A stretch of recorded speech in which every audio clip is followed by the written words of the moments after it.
이중매매요. 여기서 이중매매 이렇게 보도록 하겠습니다. 자, 그러면 이중매매, 부동산 이중매매라고 되어 있죠. 되어 있나요? 부동산 이중매매 이렇게 보시면요. 먼저 이렇게요. 갑이 있고 여기 을이 있죠. 이 을을 뭐란다? 제1매수인이다. 이렇게 얘기해요. 제1매수인 이렇게요. 여기가 2월 1일 계약을 체결해. 2월 1일요. 여기서 중도금을 이렇게 줘야 돼요. 중도금이요. 그리고 나다음 갑이요. 여기 3월 1일이요. 3월 1일 여기서 병한테요. 병한테 제2매수인이죠. 제2매수인 이렇게요. 이 사람을 제1매수인이고 이 사람을 제2매수인 이렇게 얘기하는 거죠. 그래서 병한테 이렇게 등기를 하죠. 등기하면 이 등기는 유효예요? 무효예요? 무효이죠. 이 사람은 노노노노노. 여기는 등기는 유효이죠. 유효이고 이 사람은 소유자가 돼요.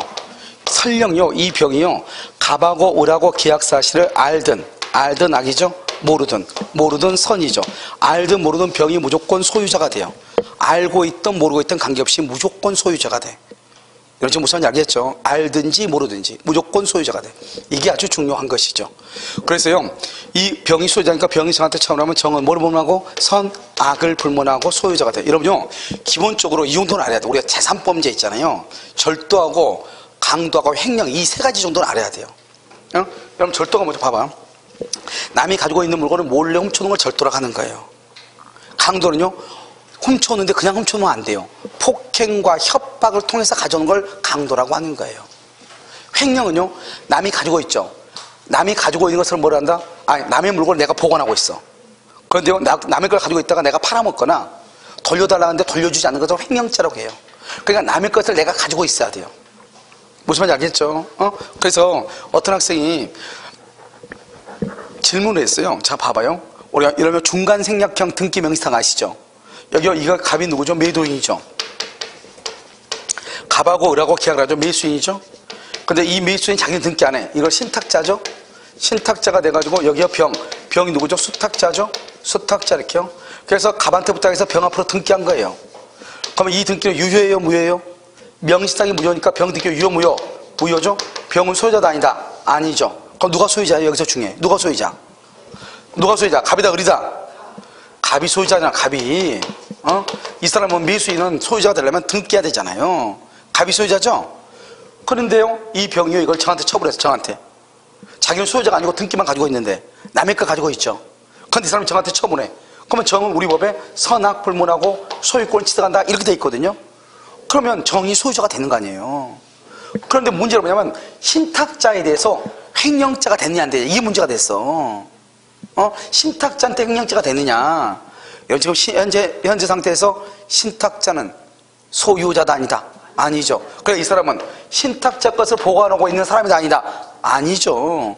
그래서 수탁자가 처벌하면 신탁자와의 관계에서는 횡령죄가 아니다. 이걸 내가 지금 얘기하는 거예요. 누가 관계에서? 수탁자와의 관계에서 횡령죄가 아니다. 신탁자와의 관계에서 횡령죄가 아니다. 왜? 수탁자는 신탁자의 등기를 보관하고 있는 사람이 아니라는 거예요. 왜? 아직은 신탁자는 소유자도 아니다? 아니다. 뭐를 해야 소유자? 등기하기 전까지는 소유자가 아니죠. 그러니까 신탁자와의 관계에서 그러니까 신탁자가 저 사람은 내 물건 팔아먹었으니까 횡령죄다 이렇게 신고했다 이 말이죠. 횡령죄가 된다 안 된다? 안 된다는 거죠 이게. 그럼 명의상에서 우리 민법에서 나오기 힘들지만 중개사법에서 여러분 실무에서 나올 수 있어요. 무슨 말인지 알겠죠? 그래서 횡령이 되지 아니한다 이 말이죠. 그러니까 여기도 우리가 보면 이 갑은 을한테 등기를 해줄 등기 사무가 있죠. 그렇잖아요. 언제부터? 중도금을 받으면 이제는 더 이상 계약을 해지할 수 있어 없어? 없으니까. 그런데 등기를 병한테 했죠. 그럼 이걸 뭐란다? 배임행위라고 그래. 다른 말로 배임죄라고 그래. 배임죄니까 무슨 행위? 뭐다? 불법행위죠. 불법행위니까 뭐를 해야 돼요? 손해배상을 해야 되는 거예요. 그 다음에 갑은 을한테 등기해야 되는데 병한테 등기했죠. 그러면 갑은 을한테 더 이상 뭐 할 수 없어요? 등기할 수 없죠. 이걸 뭐라 한다? 이행불능이다 이렇게 해야죠. 이걸 뭐라 한다? 채무불행이다 이렇게. 채무불행이요.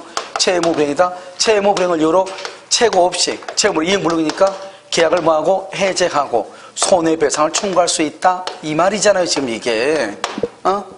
그런데 여기서 손해배상은 뭐다?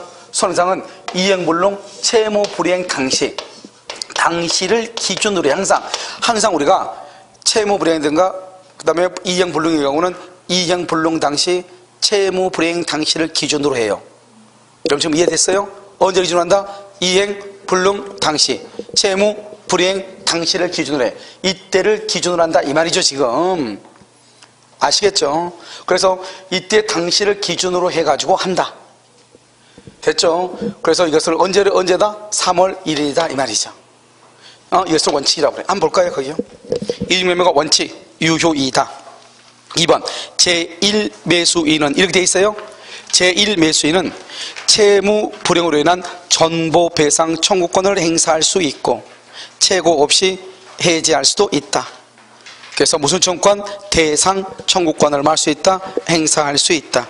8페이지 지금 보고 계시죠? 8페이지 맨 위에 대상 청구권 이렇게. 여기서 중요한 것은 유효란 말이 가장 중요해. 전보배상 청구권이라는 것은 손해배상 청구권인데 언제를 기준으로 한다? 이행 불능 당시. 착하게 다 써놨죠. 자, 이번요. 매매가 무효인 경우. 자, 무효인 경우 봐봐요. 무효인 경우는 이제 여기다 그대로 써. 그대로. 무효인 경우는 여기서 뭐를 했다?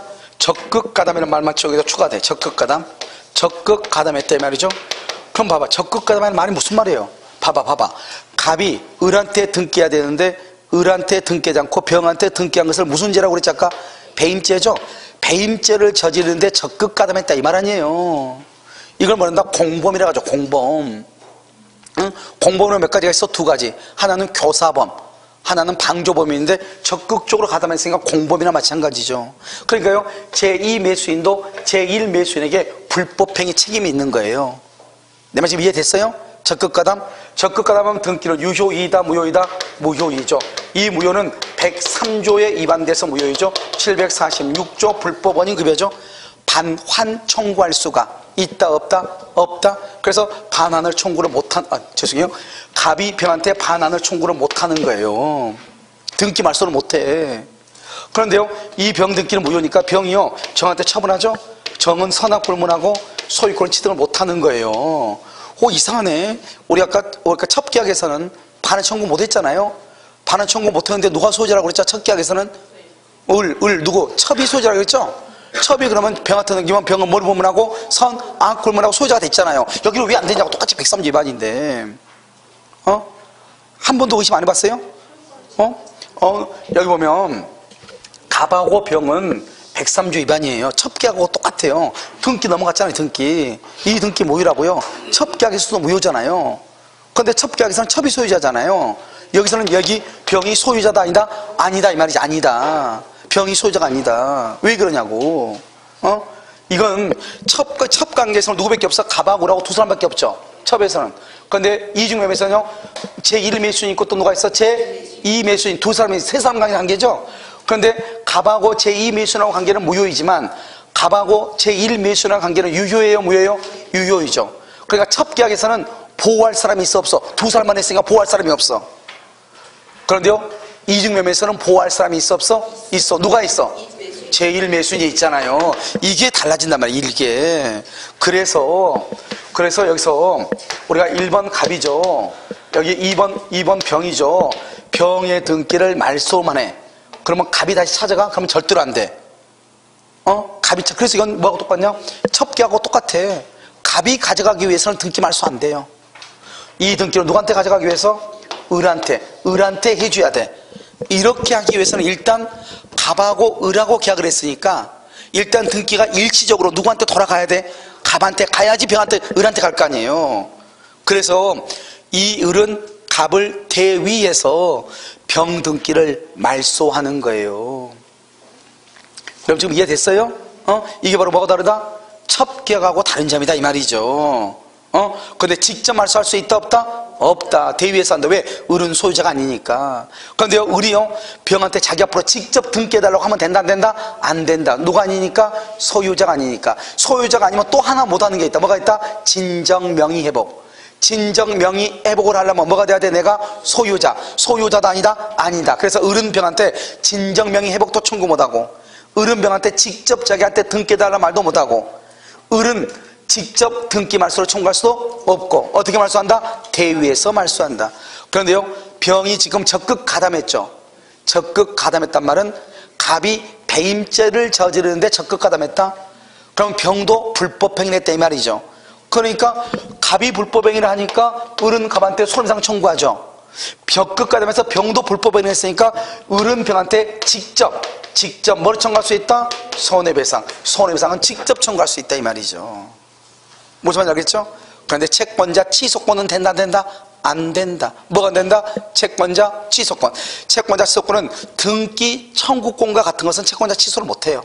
그래서 채권자 취소권을 행사할 수 없다 이렇게. 자, 이 중에만 무효인 경우, 자, 무효 적극 써놨죠? 옆에 다 써놨어요. 적극 가담이라 되어 있죠. 무효가 되기 위해서는 아는 것 줄고, 아는 것은 악이죠. 악이만으로는 부족하고 유인 또는 교사 또는 협력해야 돼. 다른 말로 유인 교사 줄고 사기 같은 것이 있어야 된다 이 말이죠. 그래야지 적극 가담이다 이 말이죠. 그런데 적극 가담의 말은 2번 봐봐. 2번 부동산 소유자가 취득쇼에 완성된 사실을 알고도 제3자와 통모했다 공모했다 또는 세 번째 줄 상속인을 기망했다. 이런 말들이 적극 가담이란 말이다 이 말이죠. 우리가 둘이 짜고 했다 이 말이죠. 갑하고 병이. 통모는 둘이 짜고 했다 이 말이죠. 모의를 같이 했다 이 말이죠. 이 병이요 갑을 기망했다. 사기를 쳐가지고, 알겠죠? 속여서 했다 이 말이죠. 이것을 뭐란다? 적극 가담이다. 그래서 여러분요, 적극 가담이라는 말이 명시적으로 없다고 할지라도 통모다 공모다 그런 말이 있으면 아 이것은 적극 가담이네 이렇게 알아야 돼 몰라야 돼? 알아야 되는 것이죠. 자, 그 다음에 니은은요, 니은은 제1매수인은 이렇게 됐죠. 그 다음에 3번 봐봐. 제1매수인은요, 기억, 제1매수인에 대해서, 매도인은 제1매수인에 대해서 불법행위 책임을 진다. 직접 제2매수인에게 직접 동그라미 손해배상을 청구할 수 있다.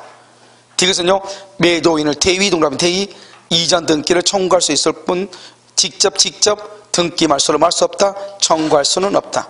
알겠죠? 니은은요, 채권자 취소권을 행사할 수 있다 없다? 없다. 아주 중요하죠. 그 다음에 진정 명의회복 할 수 있다 없다? 없다. 왜요? 미음 보면 앞에 누가 아니니까? 소유자가 아니니까. 5번은요, 제2매수인은 절대적 무효죠. 다시 취득한 제3자 제2매매계약이 유효하다고 주장할 수 있다 없다? 없다. 그래서 다시 취득한 제3자는 제2매매계약이 유효하다고 말할 수 없다? 주장할 수 없다. 6번은 대리인이 배명에 뭘 했다? 적극 가담했으면 유효이다 무효이다? 무효이다 이렇게. 무효이다 이렇게. 무슨 말인지 알겠죠? 이렇게. 항상 누구를 기준으로 한다? 대리인을 기준으로 판단한다 이 말이죠. 아시겠죠? 그러니까 내용을 까맣게 된 거 있죠? 이것만 보면 다 끝이에요. 자, 그 다음에 불공정한 법률행위요. 자, 104조를 봐봐요. 불공정한 법률행위는 이렇게 갑이 있죠? 갑이요 1억짜리를요 을하고 계약을 했죠. 얼마요? 2천에요. 그래서 1억하고 2천이니까 모두 몇 배 차이가 나죠? 5배 차이가 나죠. 왜 갑은 을한테 1억짜리를 2천에 팔았느냐 이 말이죠. 이렇게 1억짜리 2천에 판 것은 객관적인 요건하고요 주관적인 요건이 있죠. 객관적인 요건은 급부가 뭐죠? 건물이죠. 급부와 반대급부죠. 급부와 반대급부 얼마죠? 2천이죠. 급부와 반대급부 간에 뭐가 있다? 현저한 불균형이 있다. 그래서 현저한 불균형이 있다 이 말이죠. 몇 배다? 3배에서 4배 이렇게. 현저한 불균형. 주관적인 요건으로 뭐가 있다? 공박하고 그 다음에 경솔하고 그 다음에 무경험이 있다 이런 말이죠. 공박, 경솔, 무경험 이렇게요. 공박은 뭐다? 누구를 기준한다? 본인을 기준으로 하고 경솔과 무경험은 누구를 기준으로 한다? 대리인을 기준으로 한다. 여기서 공박은요, 공박은 경제적, 정신적, 그 다음에 심리적 이 모든 것을 다 포함하는 것이고 무경험은 거래 일반에 있어서 경험의 부족을 얘기한다 이렇게 얘기했죠. 그러면 이러한 사정을 뭐 하면서? 알면서 이용하려는 의사다. 이용하려는 의사, 이것을 뭐란다? 폭리의사죠. 이 말이 아주 중요하죠. 알면서 인식이죠. 인식만 하면 안 되고 이용하려고 하는 의사, 폭리의사가 있어야 된다 이 말이죠. 그 다음에 급부와 반대급부는 주고받는 거죠. 주고받으니까 뭐다? 이것을 뭐라 한다? 유상이죠. 이것을 유상 뭐라 한다? 계약이다 이렇게 얘기하죠. 유상. 그러니까 유상이니까 뭐는 안 된다? 무상 안 되죠. 무상. 다른 말로 기부행위, 다른 말로 증여 안 되죠. 계약이니까 원래 단독행위는 안 돼야 되겠죠. 그런데 단독행위도 되는 것이 있다. 뭐다? 채무는 뭐죠? 채무는 면제하죠. 채권은 뭐란다? 채권은 채권자가 뭐 할 수 있다? 포기할 수 있죠. 똑같은 말이에요. 채무 면제하고 채권 포기하고 똑같아. 채무 면제, 채권 포기, 이것은 불공정할 수 있다. 판례가 그렇게 얘기했어. 그 다음에 여기 봐봐요. 공박과 경솔과 무경험은 모두 다 있어야 돼. 하나만 있으면 돼요. 하나만 있으면 되고, 입증도 몇 개만 하면 돼. 하나만 하면 되고, 1억짜리를 2천만 원에 팔았다고 해서 언제나 값은 공박이나 경솔이나 무경험하다고 추정이 된다 안 된다? 추정되는 것은 아니다. 왜요? 부모가 자식한테 1억짜리를 2천에 팔 수도 있으니까요. 자, 불공정은 뭐다? 법률행위죠. 법률행위. 법률행위니까요. 법률행위. 법률행위니까 뭐는 안 된다? 뭐는 안 돼요? 경매. 경매는 돼야 안 돼요? 안 된다. 경매는 법률의 규정이다 이 말이에요. 법률의 규정. 법률의 규정. 법률행위는 된다 안 된다? 안 된다 이 말이죠. 자, 1억짜리 2천 이렇게, 1억을 2천 이렇게. 됐죠 지금? 그 다음에 이제 우리가 또 이제 뭘 보냐면, 불공정한 법률행위로서 무효가 되죠. 이런 무효가 되면 어떻게 돼요? 피해자는 반환을 받을 수 있고 청구할 수 있고요, 폭리자는 반환을 청구할 수 있어요 없어요? 없단 말이죠. 알겠죠? 그러니까 어떻게 돼요? 객관적인 요건과 주관적인 요건이 둘 다 입증을 해야 되겠죠? 입증을 하려면 어떻게 해야 돼요? 이것은 피해자가 입증을 해야 맞겠죠. 왜요? 그래서 불공정한 법률행위로서 무효가 되면 피해자는 반환을 청구할 수 있고 폭리자는 반환을 청구할 수 있다 없다? 없다 이 말이죠. 알겠죠? 그래서 피해자는 반환을 받을 수 있다, 청구할 수 있다. 폭리자는 반환을 청구할 수 있다 없다? 없다. 여기서는 유효이다 무효이다? 무효이죠. 무효. 그래서 무효는 103조 위반으로서 무효가 되는 거잖아요. 104조. 그러니까요, 객관적인 요건과 주관적인 요건을 다 피해자가 주장을 해. 입증을 해야 돼. 그래서 무효를 주장하는 자가 입증한다. 그 다음에 여기 무효는, 104조 위반의 무효는 절대적 무효죠. 선의의 제3자에게도 대항할 수 있다. 그러니까요, 이 1억짜리를 2천만 원에 사가지고 의리요, 이걸 병한테 넘겼다. 병은 선악불문하고 소유권을 취득한다 못한다? 못하고. 무효행위 추인이 된다 안 된다? 안 되고. 무효행위 뭐는 될 수 있다? 전환은 인정될 수 있다 이 말이죠. 무효행위 추인은 안 된다? 무효행위 전환은 인정될 수가 있다 이런 말이죠. 자, 한번 볼까요? 자, 불공정한 법률행위를 한번 보셔요. 자, 의의가 있고 1번 의의가 있고 2번 객관적 요건 이렇게 되어 있죠. 1번 불공정한 법률행위에 해당하는지는 법률행위가 이루어진 시점, 이루어진 시점을 기준으로 하죠. 객관적 가치를 비교하죠. 2번요 경매죠. 경매의 경우는 적용될 여지가 없죠. 법률의 규정이니까. 3번은요 기부행위죠. 기부행위는 맨 끝에 불공정한 법률행위에 해당할 수 없다. 거기 줄고 기부행위. 이 기부행위는 다른 말로 뭐라고 한다? 옆에 증여, 무상행위 조그맣게 써졌죠 다. 알겠죠?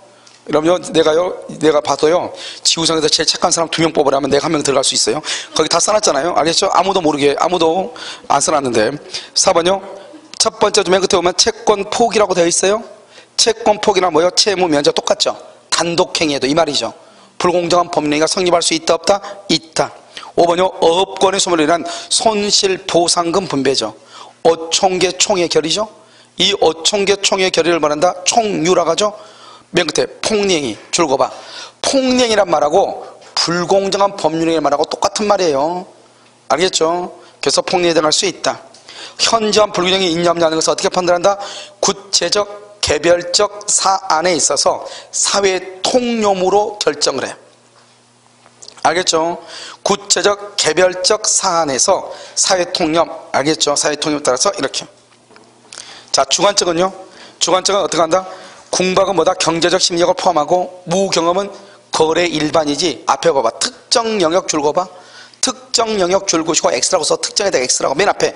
2번에 무경험은 특정 영역 그렇게 돼 있죠? 특정에다가 X하고 일반, 거래 일반. 3번 공박과 경솔과 무경험은 어떻게? 일부만. 증명도 어떻게 해야 돼? 일부만 이렇게. 자, 4번은요 경솔과 무경험은 누구를 기준으로? 대리인. 공박은 누구? 본인. 자, 5번은요 5번은 뭐냐? 우리가 가장 중요한 건 뭐죠? 이러한 사정을 마음에서 알면서 뭘 해야 돼? 이용하려는 의사. 폭리행위에 악의가 있어야 돼. 이 말이 가장 중요하다고 그랬죠. 그래서 시험에 뭐라고 나왔을 때 이렇게 나와. 우리가요 인식만으로 불공정한 법률행위가 성립한다. OX, X. 이용하려는 뭐가 있어야 돼? 의사가 있어야 된다. 4번 법률효과. 1번 피해자. 피해자는 반환을 할 수 있고 청구. 폭리자는 반환을 할 수 없다. 청구할 수 없다. 피해자는 청구하고 폭리자는 청구할 수 없죠. 여기에서 중요한 것을 써. 거기다가 안 썼네. 강행 법규에 위반되면 법규에 위반되면 양 당사자는 강행법규에 위반되면 양 당사자는 언제나 반환 청구 X, 언제나 반환 청구 X, 가로 열고 닫고 반환 청구, 언제나 반환 청구할 수 없다. 옆줄 긋고 가로 열고 닫고 X라고 써. 언제나 반환 청구할 수 없다. 그럼 틀리다고. 누구는 청구할 수 있다? 폭리자는 반환을 말 수 있다. 청구할 수 있다. 이 말이죠.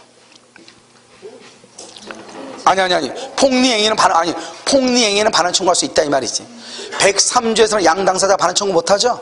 근데 폭리행위인 불공정한 법률행위에서는 피해자는 반환을 말 수 있어. 청구할 수도 있으니까 양당사자는 언제나 반환을 청구할 수 없다. 그러면 돼요, 안 돼요? 안 된다. 이런 말이죠. 자, 4번은요, 법률 효과죠. 자, 법률 효과에서 몇 번을 뭐냐면 4번이요, 3번, 2번. 무효죠? 무효면 선의 제3자에게도 무효를 말 수 있다. 주장할 수 있고. 3번은요, 추인하면 된다, 안 된다? 안 되고. 딱딱 끊어. 추인 안 된다. 4번은요, 무효행위 전환. 전환 동그라미, 전환은 적용될 수 있다.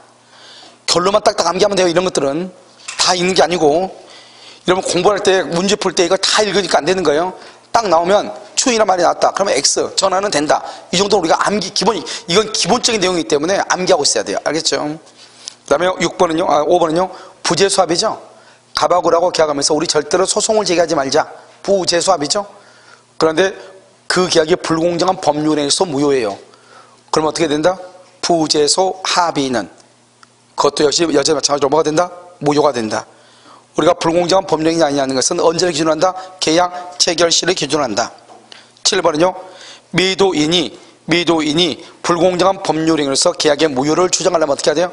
현저한 불균형뿐만 아니라 궁박, 경솔 등도 증명을 해야 돼. 무슨 말이다?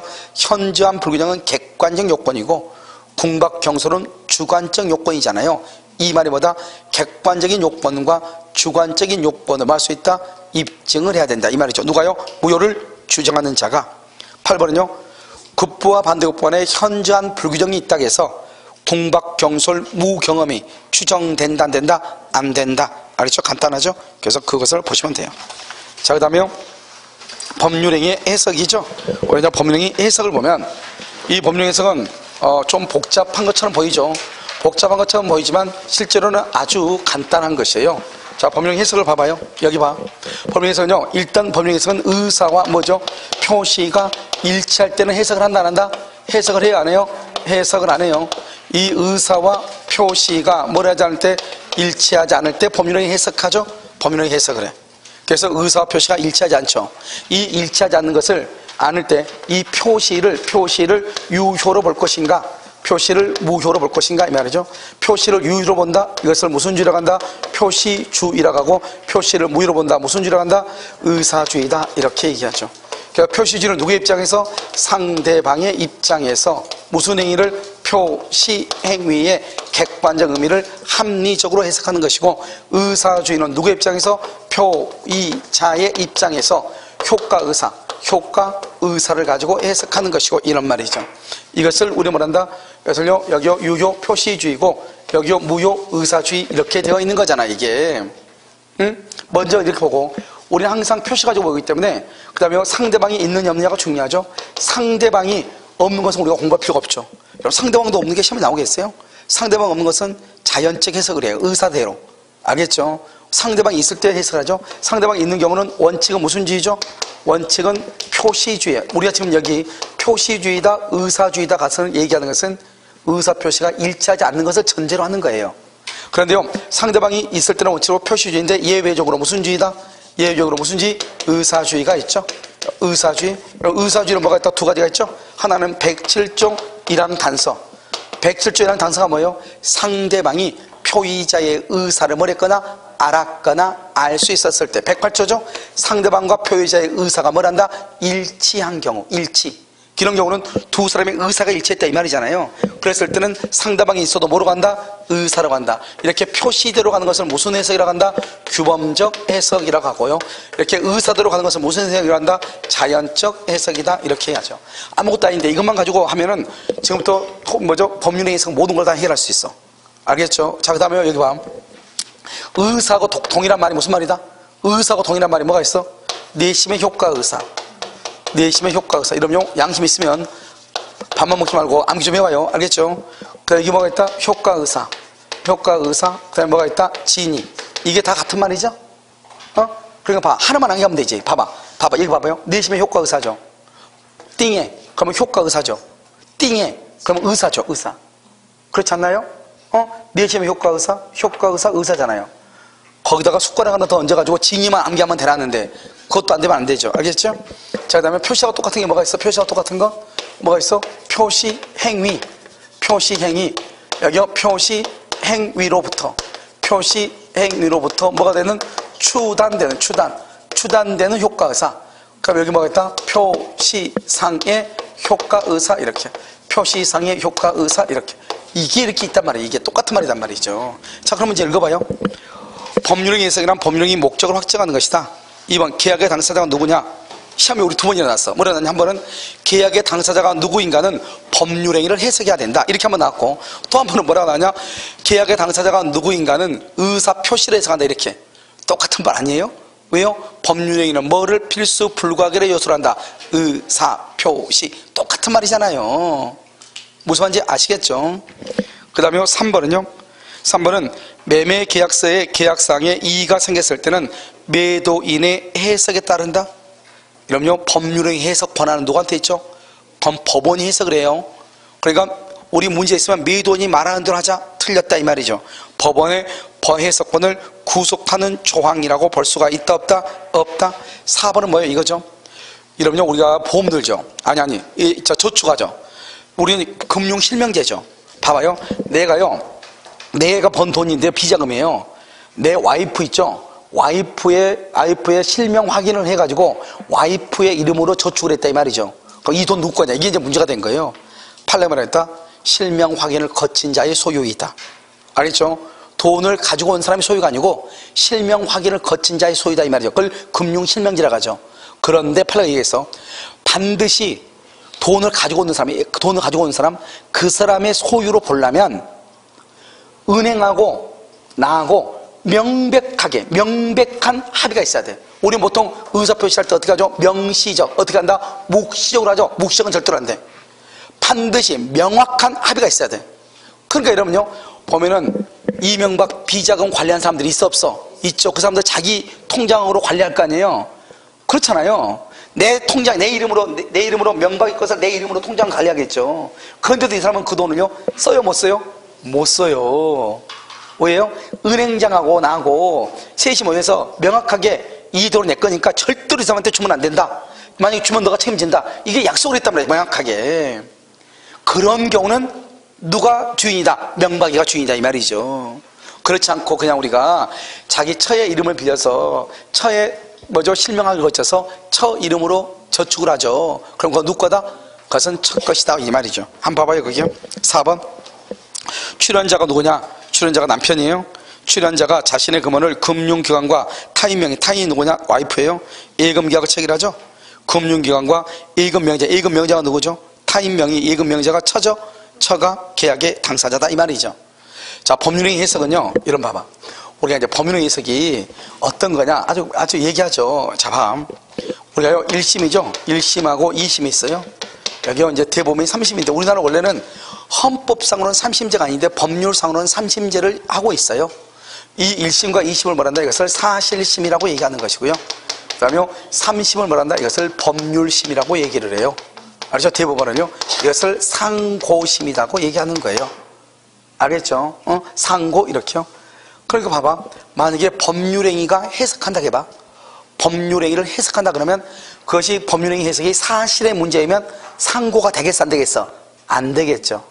그 해석의 문제가 법률의 문제다 그러면 뭐 할 수 있어? 상고. 똑같은 말이잖아요. 간단한 문제예요. 그럼 여러분요 사실과 법률을 어떻게 차이하냐 이런 거예요. 여러분요 만약에요 누군가가요 갑이 을을 살인하지 않았어요. 갑이 을을 절대로 살인하지 않았다니까. 그런데요, 경찰하고 검찰이 수사를 잘못해가지고 갑이 을을 살인한 걸로 된 거예요. 죽였냐 죽이지 않냐는 것은 법의 문제가 아니고 사실의 문제잖아요. 그러니까 이 사람이 나는 죽이지 않았다는 것을 해가지고 변호사를 살려면 1심에서 사야지, 1심이나 2심에서 사야지 대법원에 가서 사면 아무 필요가 없는 거예요. 간단히 얘기하면. 왜? 대법원에서 뭐만 보는 거예요? 법의 적용이 잘 되었는지 잘 못 되었는지 기본적으로. 다른 것도 있지만 기본적으로 그렇다는 거예요. 법률심이니까. 이 사람이 횡령죄면 횡령죄 법조문을 적용을 해야 될 거 아니에요.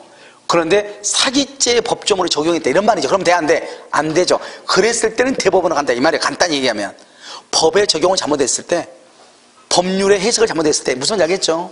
그런데 그렇지 않고 일반적으로 갑이 훔쳤냐 안 훔쳤냐 하는 것은 1심과 2심에서 끝난다는 거예요. 사실심이니까. 그러니까 여러분들이 만약에 누군가를 위해서 변호사를 선임해주고 싶어. 그럼 언제 선임해야 돼? 경찰 단계, 1심 단계에서 선임해야지. 그래야지 방어권을 충분히 행사를 해가지고 거기서 굴레에서 벗어나야지. 그렇지 않고 한번 살인자가 되면은 죽이지도 않았는데 형장 이슬로 가는 거예요. 무슨 알겠죠? 이걸 얘기한다. 그래서 1심과 2심은 사실에 관한 것이고 죽였냐 안 죽였냐? 상고심은 뭐다? 법률에 관한 것이다. 그런데 우리는 법률의 해석을 뭐로 본다? 사실의 문제로 보는 것이 아니고 법률의 문제로 본다. 그러니까 뭐라고 한다? 상고할 수 있다. 알겠죠? 됐죠? 지금은 그것을 얘기해요. 자, 그 다음에 법률 해석은요, 해석은 한다. 목적. 우리 봐봐. 재밌는 말이죠. 아무 말도 아닌데 이거 가지고 막 떠들면 창피한 거예요. 봐봐. 우리가 당사자가 원하는 목적, 그 다음에 사실인 관습. 우리 법에 사실인 관습, 그 다음에 목사조, 임의법규, 그 다음에 신의성실 원칙, 여러분 신의성실 원칙이 뭐죠? 내가 몇 번 얘기해. 신의성실 원칙을 신의칙이라고 그래. 신의칙. 신의성실 원칙이 뭐예요? 100번을 얘기했죠. 한 105번 얘기했을 거예요. 신의성실 원칙. 신의성실 원칙이란 게 뭐냐면 상대방의 이익을 고려하라 이 말이죠. 이번에 수산시장에서 엉뚱한 일이 일어났죠. 퇴직금 주면서 1,000원짜리로 해가지고 가져가라고. 8년인가 7년인가 뭐 근무한 사람한테 6년? 이거 7년인지 8년인지 근무한 사람한테 퇴직금 주면서, 그럼 그 사람을 위해서 그 사람은 나름대로 돈을 벌었을 거 아니에요. 그러면 그 사람이 7년 8년 있어서 얼마나 고마운 사람이에요. 요즘 세대가 몇 개월 있다 그만둔 사람 얼마나 많은데. 그러니까 그 한 사람이 오래 있음으로 인해서 아무래도 여러 사람들을 관리하기도 쉽고 얼마나 주인이 편했겠어요. 다 알아서 하니까. 그런데 퇴직금 주지 않으면 퇴직금 달라니까 열받아가지고 1,000원짜리로 싸놓고 가서 세가지고 가져가라고. 무슨 말인지 알겠죠? 이건 뭐예요? 채무를 이행을 할 때는 상대방의 이익을 고려해서 이행을 해야 돼. 계좌 이체하면 되는데 그렇게 하면 돼요? 안 돼요? 안 돼요. 그걸 신의성실의 원칙에 위배해야 된다고 그래. 그러니까 절대로 대천에 가서 밥 먹지 마. 알겠죠? 대천 수산시장. 대천 아니야? 맞죠? 거기 수산시장. 절대로 가지 마. 그건 안 좋은 동네예요. 알겠죠? 그러니까요. 거기는 그 신의성실 원칙이다. 상대방의 이익을 고려한다 이 말이죠. 아시겠죠? 임의법규는 뭐죠? 선량한 풍속 기타 사회의 질서와 관계가 없는 것을 임의규정. 관계가 있으면 무슨 규정? 강행규정. 여기요. 사실은 관습보다 관습하고 관습법은 달라. 관습은 반복된 관행에 그치는 것이에요. 일반인들이 잘 몰라요. 내가 이런 간단히 얘기했잖아요. 우리가요, 제주도는 어떻게 한다? 제주도 도민들은요, 지금도 그 시골에, 제주도 좀 이렇게 도시가 아니고 제주도 사람들은 자기 부모가 돌아가시면 1년 동안을 매달 한 번씩 같은 날짜에 제사를 지낸다고 했잖아요. 매달 같은 날짜에 1년 동안은 일단. 그리고 1년 지나면 이제 1년에 한 번씩 지내다 봐요. 그러니까요, 그것은 제주도에 일어나는 것이고, 여기서 일어나잖아요? 그건 사실은 관습이라고 그래. 그냥 그 지역에서만 있는 것. 일반인들 모르는 것. 그러니까 이건 관습, 일정한 관행, 풍습에 불과하다 이 말이죠. 그런데 관습법은 뭐죠? 법은 모든 국민들이 법조문에 나와 있지 않는데 모든 국민들이 그걸 법처럼 인정하고 있는 거. 뭐가 있죠? 종중 같은 거, 종중. 그러니까 이런 보면 우리 제일 먼저 뭘 보여요? 야, 너 뭐죠? 어젠가 작은 애하고요 밥 먹고 있는데요. 뒤에서 야, 너 어른들이 이제 야, 너 몇 도소이냐? 뭐 물어보는 거야. 자기네끼리 뭐 얘기하는 거야. 술 마시면서. 근데 내가 이제 미랑 바깥에다가 야, 먼저 귀족 공파거든요. 근데 뒤에서 뭐라냐? 나 귀족 공파야. 그러니까 얘가요, 눈 크게 뜨고요. 아빠, 우리가 똑같은 사람이 있어. 뒤에 와먹는데. 그냥 우리 벌써 이게 별것도 아닌데, 이 종종 얘기하게 되면 기가 번쩍 뛰잖아요. 나도 들었어. 좀 이상하다. 한번 볼까? 그러다가, 에이, 뭘 봐. 하고 그냥 밥 먹었거든요. 술 마셨다는 얘기니까. 근데 우리는 이렇게 종중이라고 하는 것은 법에는 없거든요. 그런데 모든 사람들이 다 종중. 그러면 다 알아요, 몰라요? 알고 있죠. 그것을 우리는 뭐라고 한다? 그것을 법의 일종으로 보는 거죠. 법 조문에 나와 있지만 지역 모든 사람들이 그걸 믿는단 말이죠. 법의 일종으로. 그것을 뭐다? 관습법이라고 하는 거예요. 법. 그럼 우리가 관습법상 인정되는 것과 인정되지 않는 것이 있다고 그랬죠. 물권법에 뭐가 있죠? 원청권, 사도통행권, 공원 이용권, 미등기 건물의 양수인. 관습법상 물권이 아니다? 아니다. 근데 물권에 인정된 거 뭐가 있다? 관습법상 법정 지상권, 분묘 기지권. 이런 것은 법에는 없어. 민법 조문에는 없어. 맺죠? 없다고. 그럼에도 불구하고 그걸 법처럼 대법원에서 인정하고 있어. 그것을 뭘 한다고? 관습법이라고 얘기하는 거예요. 아시겠죠? 그러니까 법하고 관습하고는 같아요? 틀려요? 다르죠. 그럼 우리가 이제 법령 해석할 때는 이런 목적이라는 건 뭐예요? 목적. 목적이라는 것은 당사자가 기도하는 이게 조용필 기도하는 이게 아니고 뭐냐면 여기서 말하는 기도라는 것은 뭐죠? 원하는 거죠. 다른 말은 뭐죠? 봐봐. 우리가 법률행 해석할 때는 의사가 더 먼저예요? 표시가 더 먼저예요? 의사가 결정하고 표시하는 거죠. 그러니까 우리 두 사람의 의사, 두 사람이요 A라고 하기로 했어. 근데 표시를 B로 했어. 그럼 B대로 효력이 있어요? A대로 효력이 있어요? A대로 효력이 있죠? 뭐가 더 일치하니까? 의사가 일치하니까. 그러니까 당사자가 기도하는 목적이란 말은 의사의 일치라는 말이에요. 이 말이. 알겠죠? 그러니까 이건 무슨 말이다? 이건 의사주의란 말이에요. 의사주의. 그런데 여기는요. 사실은 가슴 여기는요. 사실은 관습 임의벽조 신성처는 의사 표시가 일치하지 않을 때 이 말이에요. 일치하면 의사 일치하면 목적대로 가라. 그럼 일치하지 않으면 어떡할래? 일치하지 않으면 먼저 관습으로 해석을 하고 관습으로 안 되면 임의법규로 해석하고 임의법규도 안 되면 뭐로 가라? 신의 성실의 원칙으로 가라. 이런 말이에요. 우리 지금 법령 해석하고 있잖아요. 해석은 항상 뭐와 관계되는 거야? 의사 표시가 일치하지 않을 때 문제가 되는 거니까. 목적이란 말은 의사가 일치한단 말이에요. 그냥 그대로 가면 되죠. 끝이야. 그런데 항상 의사가 일치하지 않을 때는 먼저 뭘 가지고 해석을 하고? 간섭. 왜 그랬어요? 왜 간섭을 가지고 먼저 해석할까? 법을 가져가지 않고? 여러분, 우리가 살아가는 데 있어가지고 법이 먼저예요? 주변에 있는 그 환경이 먼저예요? 사실은 살아갈 때 환경이 먼저죠. 그러니까 가장 밀접한 그 지역의 풍속 관행으로 먼저 보고, 그게 없으면 법을 보고, 그래도 없으면 맨 마지막으로 신의 성실 원칙, 상대방의 이익을 고려했는지 안 했는지 그걸 봐라, 이 말 아니에요. 무슨 말이겠죠? 그걸 뭐란다? 목사 임신이다, 이렇게 얘기하는 거예요. 그리고 여러분요, 똑같은 분이 몇 번을 질문해서 얘기하는데, 직접 점유자는 타주 점유자다. 직접 점유자는 타주 점유자. OX. 직접 점유는 타주자입니다. OX. 우리가 말할 때 직접 점유자 말을 쓰려면 아무 말이 없을 때는 그냥 점유자라고 하는 거예요. 그럼 그것은 내가 봐봐. 나 지금 뭐 하고 있어? 무슨 점유하고 있어? 이거 직접이지 뭐예요? 이거 누구 거예요? 내 거잖아요. 그럼 난 무슨 점유야? 자주 점유 아니에요. 그래서 우리가 만약에 직접 점유라는 말을 썼다는 것은 전제적, 만약에 예를 들어 시험에요, 직접 점유는 타주 점유다. 맞아요, 틀려? 이것은 틀리죠. 왜? 항상 앞에가 뭐가 붙어야 돼요? 점유 매개 관계. 점유 매개 관계에 있어서 직접 점유. 그럼 뭐요? 임대차라든가 사용대차라든가 임치라든가 뭐 이런 것을 해가지고 직접 점유. 그러면 타주 점유고, 그렇지 않는 점유는 나는 지금 무슨 점유예요? 자주 점유죠. 그런데 이제 여러분 이제 설명하시면서 직접 점유랑 타주 점유 이런 말 하나 봐. 그런데 그것은 아마 선생님이 앞에다가 처음에 한번 얘기했을 거예요. 점유 매개관계에 있어서 직접 점유는 타주 점유 이렇게 하고, 그냥 여러분이 안다고 생각을 하고 계속 직접 점유라고 얘기하지 않을까. 그렇지 않으면 또 여러분이 그 말의 뜻을 이해한다고 알고 있다고 생각을 하고 하는 것이 아닌가, 이런 생각이 들어요. 무슨 알겠죠? 그런데 우리가 말하는 직접 점유를 굳이 썼다고 하는 것은 사실 그 전제적으로 뭐가 있는 거예요? 점유 매개관계가 있는 거죠. 그렇지 않으면 그냥 점유자라고 해야지. 점유자가 무슨 점유자? 직접 점유잖아요. 근데 굳이 직접이라는 말을 쓴다는 것은 그럼 뭐가 있다는 거예요? 간접이 있다는 전제하에서 쓰는 거지, 그 말은. 알겠죠? 그런데 만약에 시험이 났다 그러면 어떻게 하면? 그건 틀리죠. 시험이 나오면. 아무 말 없이 직접 점유자는 타주 점유자. 이렇게 나왔다, 1번. 그건 틀리죠.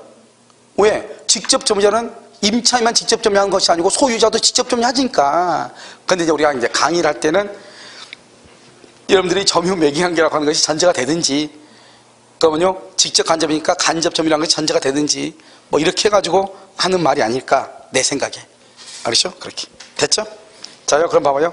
자, 1번요.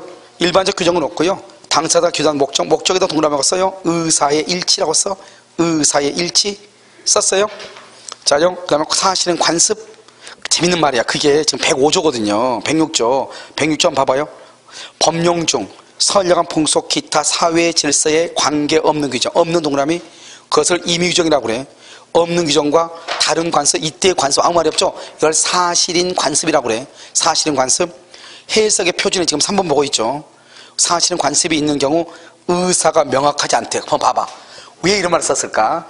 의사가 명확하면 어디로 가면 돼? 목적으로 가면 되죠. 의사 일치니까. 의사가 명확하지 않을 때는 관습으로 간다, 임의벽으로 간다, 관습으로 간다, 이 말이죠. 의사가 일치하지 않을 때, 만약에 일치하면요, 일치한 대로 가는 거예요. 만약에 의사가 먼저 둘이, 야, 우리 둘이 만약에 뭔 일 있으면 무조건 법대로 하자. 그럼 법으로 가는 거지, 임의법기로. 그런데 그런 말이 없으면 일단 어디로 가고? 사실인 관습. 사실인 관습도 없으면 어디로 가고? 이미 법규로 간다, 이 말이죠. 무슨 말인지 알겠죠? 당사자의 의사가 명확하지 아니할 때, 내가 뭐라고 써놨어? 당사자의 의사가 명확하면은 그 의사에 의한다, 이 말 아니에요. 그 다음에 임의법규는 뭐죠? 선량한 풍속 기타 사회의 질서에 관계없는 규정, 없는 규정, 임의법 규정. 이런 봐봐, 여기 봐봐, 여기. 여기 봐봐. 강행 규정은 다른 합의를 할 수 있어, 없어? 없죠. 임의 규정은 다른 합의를 할 수 있어요, 없어요? 있죠. 마음대로 하는 거니까. 그러니까 봐봐. 관계없는 규정과, 즉 임의 규정과 다른 의사를 표시. 그러면 그 의사에 의한다. 다른 합의가 있으면 그 합의대로 간다, 이 말이죠. 그러니까 법하고 다른 합의를 할 수 있다, 없다? 있다. 그걸 무슨 규정이라고 그래? 임의 규정이라고 하는 거. 이게 105조라고 그래. 그 위에 있는 것을 106조라고 그러는 것이고. 무슨 말인지 아시겠죠? 그 다음에 신의성 기원칙, 이렇게. 자, 자연적 해석 봐봐. 자연적 해석 써. 여기다 이퀄 의사주의라고 써. 의사주의. 자연적 해석에다가 뭐라고 쓴다? 의사주의. 오른쪽 4번에 규범적 해석 써. 뭐라고 쓴다? 표시주의, 이렇게. 자, 이런 봐봐요. 자연적 의사주의죠, 봐봐. 여기 봐봐. 여기 의사주의는 뭐예요? 의사주의는 의사표시가 뭘 해야 돼? 일치하고. 원래는 상대방이 있어야 돼, 없어야 돼? 없어야 돼요. 있으면 원칙적으로 무슨 주의다? 상대방이 있으면 원칙적으로 무슨 주의? 표시주의. 의사주의는 원칙적으로 상대방이 없죠. 한번 봐봐요, 거기요. 1번. 표의자의 의사. 다른 말로 뭐다? 내심. 봐봐. 이거 봐봐. 봐봐, 여기 봐봐. 의사. 내심의 효과 의사. 똑같은 말이죠. 의사. 즉이란 말이 뭐예요? 이퀄이 말이죠. 이퀄 즉이란 말은 내심의 효과 의사. 어디서 난다? 재단법의 설명이 상대방이 없다, 이 말이죠. 자, 2번요. 이건 2번요. 별 하나 해야 되겠죠. 105번 나온 문제예요. 알겠죠? 읽어봐. 타인의 이름을 임의로 사용하여 계약을 체결한 경우 행위자 또는 명의인 가운데 누구를 계약의 당사자로 할 것인지에 관해서 행위자와 상대방의 줄거 의사가 일치. 그럼 의사가 일치하죠. 일치. 그럼 세 번째, 일치하는 의사들. 왜? 일치했다며. 그럼 일치한 의사들을 가지고 그걸 무슨 주의라고 그래? 의사주의. 무슨 해석이라고 그래? 자연적 해석이라고 그래.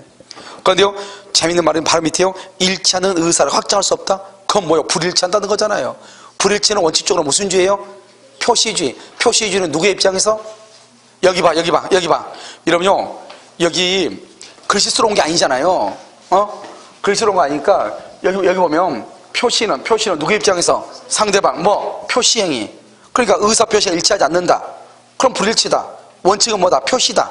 표시는 누구의 입장에서? 상대방 입장에서. 이게 딱 돼야죠. 알겠죠? 지금부터는 이런 무조건 암기해야 돼. 여러분 이해만 하고 있다가는 15년 걸려 시간 아껴가려면. 알겠죠? 자, 다시. 일치하는 의사를 확정할 수 없는 경우 누구? 상대방이. 왜? 불일치니까. 원칙은 의사 표시주의니까. 상대방이 누구를 계약의 당사자로 할 것인가? 이렇게. 자, 3번은요. 봐봐. 여기 봐봐. 여기 이거 3번 이거예요. 이거 본인 갑이죠. 갑하고 병하고요. 이렇게 을하고 있는데요. 을이 대리인이잖아요. 보통 대리인이 계약하잖아요. 그럼 계약 당사자는 대리인하고 누구죠? 상대방이잖아요. 그런데 본인하고 상대방이 뭐라고 했냐? 대리인을 통해서 계약을 하지만 계약 당사자는 너하고 나다 이렇게 얘기했단 말이죠. 대리인을 통해서 계약을 하는데 너하고 내가 직접 계약한 것으로 하자. 두 사람이 지금 뭐랬어? 의사의 일치. 무슨 주의? 의사주의. 뭐대로 이러겠다? 의사대로. 한번 읽어봐 이제. 계약 일방 당사자가 대리인을 통해서 계약을 하는 경우 계약의 상대방이 대리인을 통해서 줄만 걸었죠? 본인하고 계약을 체결한다고. 그러니까 대리는 뭐죠? 징검다리에 불과하죠. 알겠죠? 상대방이 본인하고 계약을 체결한다고 의사가 일치했다잖아요. 그러니까 누가 계약의 당사자다? 본인과 상대방이다. 이해됐죠? 자, 규범적은 봐봐. 여기 봐봐. 규범적은 뭐죠? 의사 표시가 일치하지 않죠? 그럼 뭐대로 해석한다? 표시는 누구의 입장에서? 상대방의 입장에서 객관적으로 한다 이 말이죠. 그럼 봐봐요. 재밌는 말 나왔죠.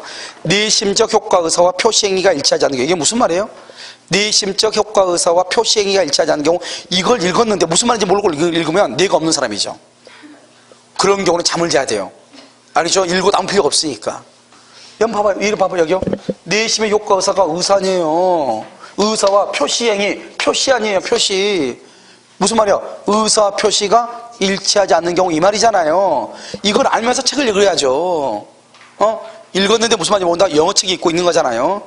자, 의사 표시가 일치하지 않는 경우 상대방의 시각이네. 그러면 무슨 주의다? 표시주의는 무슨 해석이다? 규범적. 상대방의 시각에서 표시 행위의 객관적 의미를 해석해서 법률행위의 성립을 인정하는 것이다. 2번 봐봐요. 그냥 읽으면 돼. 의사를 알 수 없다. 이런 봐봐. 우리는 지구상에 의사가 표시밖에 없잖아요. 법률행위 해석은 의사 표시. 근데 의사 모른대. 그럼 누구예요? 간호사예요? 표시밖에 없잖아요. 표시밖에. 의사 몰라. 그러면 뭐예요? 표시 행위로부터 추단되는 효과 의사, 표시상의 효과 의사이고 외부로 표시된 행위에 의하여 추단된 의사, 즉 표시상의 효과 의사다 이 말이죠. 알겠죠? 자요. 3, 4, 5, 6을 묶어. 이게 표시대로 효력을 인정한다 이 말이죠. 봐봐. 최대한 노력한다. 최대한 선취한다. 이 말이 무슨 말인지 여러분 봐봐요. 우리가요 학원에서 뭐라 하죠? 우리 학원 오시면요 최대한 합격할 수 있도록 도와드려요. 근데 만약 그분이 합격을 못했어. 그럼 내가 법적으로 책임을 져야 안 져요? 그걸 얘기하는 거예요. 최대한이란 말은. 그러니까 이런 말 쓰는 사람은 신뢰가 가요 안 가요? 안 가죠. 한번 봐봐. 법적으로 그러한 의무를 부담할 수 없다 이 말이죠. 그 다음에 봐봐요. 5번 봐봐. 모든 경우야제. 뭐죠? 임대차 계약 체결하는데 임차인이 식당을 하려고 그래. 화재가 위험성이 있으니까 건물주가 계약 못 한다고 그랬어. 그랬더니 뭐란다? 나한테 내가 그러면 모든 화재에 내가 책임질게요 그랬어. 이때의 모든 동그라미, 모든이라는 것은 불가항력의 경우로 발생한 경우도 포함한다. 불가항력. 그래서 봐봐요. 천정에서 그날이요 왕지가요 생일인가 봐요. 그러니까 이 지들이요 파티를 하려고 하면서요 거기에 있는 뭐죠? 천정 안에 들어있는 전기선 있죠? 전기선을 일부러 다 갉아가지고 전기가요 누전이 돼가지고 화재가 발생했다 이 말이죠. 그런 경우는 내가 어떻게 할 수 있어 없어? 없잖아요. 지들의 파트인데. 그렇잖아요. 그런데 그 지들의 파트에 의해서 화재가 나도 책임을 져야 된다. 그걸 불가항력으로 인한 손해다. 이렇게 얘기해. 이해됐나요? 그때 모든이 포함된다. 6번은요 모든 권리금이죠. 이번에 무슨 말이냐? 임차인이 봐봐요. 임차인이 나가면서 임차인이 들어갔는데 신규죠. 원래 있던 임차인한테 돈 권리금 주고 들어온 거예요. 근데 내가 이제 들어왔는데 건물주가요 내가 나갈 때는 권리금 못 받게 방해한 사람 많잖아요. 그러니까 이걸 좀 인정해달라. 나도 권리금 주고 들어왔으니까 당신 좀 인정해줘. 그래가지고 주인이 말했다. 모든 권리금을 인정하면 이렇게. 모든 권리금을 인정한다. 이렇게 했단 말이죠. 여기서 문제예요. 모든 권리금을 인정하면 그렇게 했죠. 그런데 내가 이제 끝나가지고 저정장 나갈 때는 들어올 사람이 없는 거예요. 그러니까 권리금을 못 받은 거예요. 무슨 알겠죠? 이때는 어떻게 할 것인가 이 말이죠. 딱 보니까 계약서에 모든 권리금을 인정해준다고 돼 있거든요. 그러니까 자기는요 건물주한테 권리금 준 적도 없는데 건물주한테 가가지고 모든 권리금 인정한다고 했으니까 내 돈 줘 이렇게 했단 말이죠. 된다 안 된다? 안 된다. 그 말은 너가 끝나가지고 나갈 때 다른 사람한테 권리금 받는 것을 건물주인 내가 방해하지 않겠다 이런 말이지.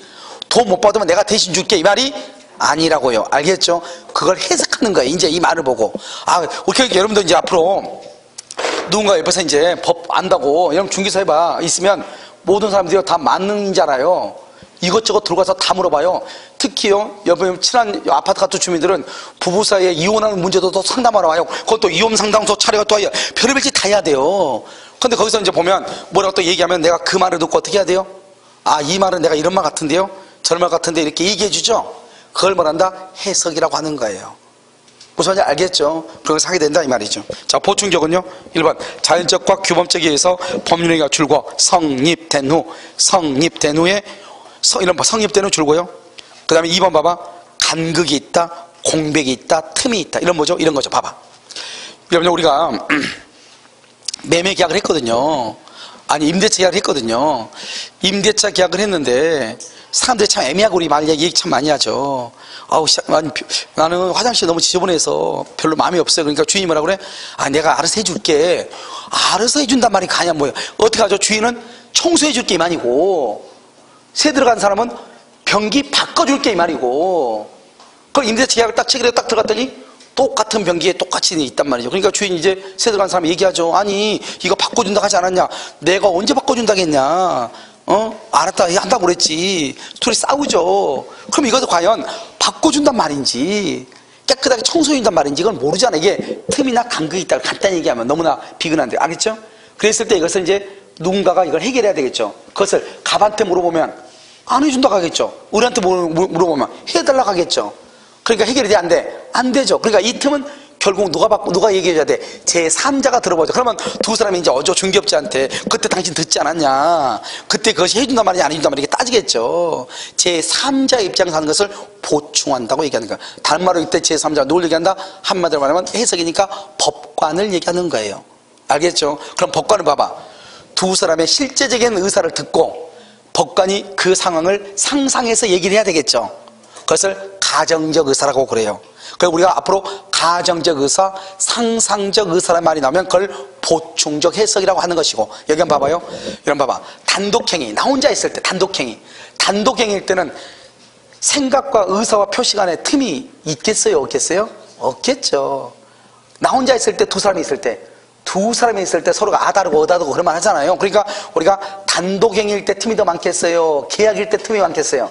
계약일 때. 그래서 주로 계약에서 크게 효력을 발생해. 계약에서만 그러면 안 돼. 주로 왜? 단독행위는 상대방이 있는 것도 있고 없는 것도 있죠. 상대방이 없으면 틈이 없어. 상대방이 있는 경우도 있으니까 틈이 있을 수는 있지만 그 틈이 크다 적다? 적죠. 계약에서는 틈이 크죠. 그러니까 이 틈을 메우기 위해서 하는 것, 그것을 무슨 해석을 한다? 보충적이다. 주로 어디에서? 계약에서. 다시 끝 없어 읽어. 4번 계약에서 큰 기능, 주로 계약에서. 그 다음에 3번은요 3번에 당보조 무슨 의사라고 했죠? 가상적 의사. 이때 가상적 의사는 3번에 객관적으로 추인되는 의사다. 그러니까 법관 자기 멋대로 하면 안 된다 이 말 아니에요.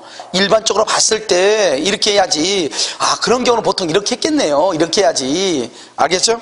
자, 그 다음에 2번은요 간극이 있어야 되죠. 제3자의 시각 법관이죠. 이렇게 일단 보충적은요 법률행위가 성립하고 난 다음에 문제이고, 규범적은 봐봐요. 규범적은 상대방의 입장, 표시행위의 객관적 의미죠. 2번에서 의사를 모른다? 당연히 그럼 표시죠. 표시행위로부터 추산되는 효과 의사다. 그 다음에 3번에요 자연적에서 봐봐요. 3번에 자연적에서 1번 봐봐요. 표유자의 뭐다? 의사. 내심의 효과 의사. 주로 상대방이 있다 없다? 없다. 2번 아주 중요하다고 그랬죠. 행위자와 상대방의 의사가 일치 그럼 뭐대로? 일치하는 의사대로. 일치하지 않는다?